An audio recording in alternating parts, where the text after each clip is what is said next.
நண்பர்களே அனைவருக்கும் வணக்கம். நம் பதிவை பிடித்திருந்தால் லைக் பண்ணுங்கள், ஷேர் பண்ணுங்கள், சப்ஸ்கிரைப் பண்ணுங்கள். சமீபத்தில் எல்லாரும் குரூப் 4 எக்ஸாம் எழுதியிருப்பீங்க. இந்த எக்ஸாம் அப்படின்னு சொல்லும்போது விஏஓ, ஜேஏ, டைப்பிஸ்ட் உள்ளிட்ட அனைத்து பதிவுகளுக்கும் பார்த்திங்கன்னா இந்த குரூப் 4 எக்ஸாம் அரசாங்கத்தால் நடத்தப்பட்டது. சுமாராக ஒரு 5 லட்சம் பேர் இந்த குரூப் 4 எக்ஸாமில் அட்டன் பண்ணியிருந்தாங்க.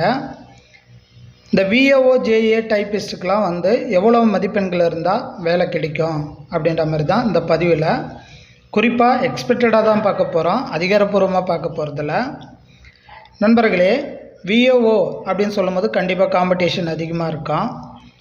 ஒரு 175 மார்க்ஸ் நீங்கள் எடுத்திருந்தீங்கன்னா கண்டிப்பாக விஏஓ கிடைக்கிறதுக்கான மினிமம் மார்க்ஸாக நம்ம எடுத்துக்கொள்ள முடியும்.